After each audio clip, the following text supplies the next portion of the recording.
Phil Martino, and welcome to Live from the Convention Center in St. John's, Newfoundland. This is part 2 of our visit to the Junos.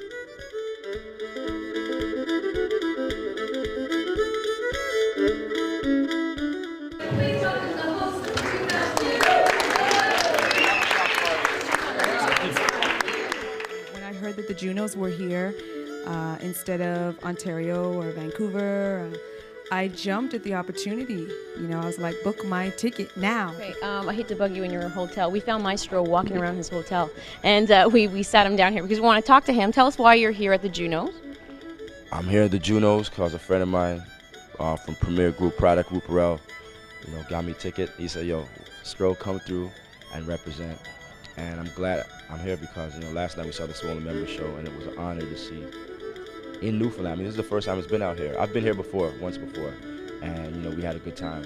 And just to show how far hip-hop, not only just music in general, I'm just talking about my sector of music, has emerged, that Swollen Members could pack a room and get that much response, that much love, and I'm glad to witness that. We couldn't get into the party last night, but you did. Can you tell us about it? What was it like? I was drinking. I had you don't want to know, I had some Newfoundland beer. That's what set it off earlier in the day. So that was the foundation. I had to represent. They got something called screeching over here, which is some new type of, some type of Newfoundland creed of drinking. Some type of whatever. It's crazy. I'm just keeping it real, right? I just want to mention it's like noon now, and he just got up.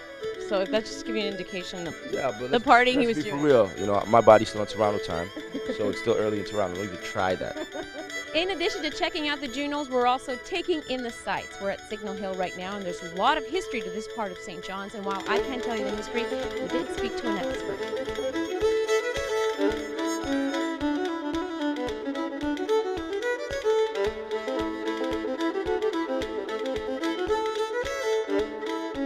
Butler, our tour guide today, and he didn't know we were going to snag him for an interview, but he is the expert, and you're going to tell us all about Signal Hill. Why is it so important, this part of St. John? Well, Signal Hill is basically the first thing that you see on approach to the city from the harbour, and this was just through the Narrows on the other side of Cabot Tower here that John Cabot sailed through the Narrows in 1497.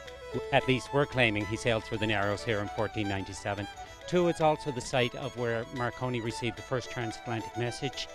And it's also been the site of many military battles, particularly significant. The last place in North America with armed conflict between the English and French at the end of the 7 Years' War.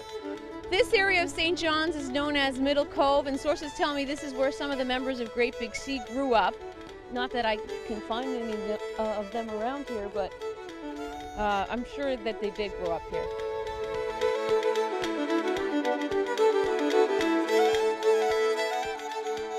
You're from Newfoundland yourself. Now, this George Street. Is that? You've been here yet? We have. We're just trying to figure out, is that the way it is all the time, No. or? Yes. I tried to lie. Yeah, it is pretty insane. It has the biggest number of bars per capita in North America. That is it for Live from St. John's, Newfoundland. I'm Phil Martino. No, that's not it. We got one more award here. This is the Juno Award for the best looking entertainment person in New York region. You know what I'm saying? This is for Phil Martino. Well, thank you very much, Phil. I'll take that. I'm Phil Martino. Have a great weekend.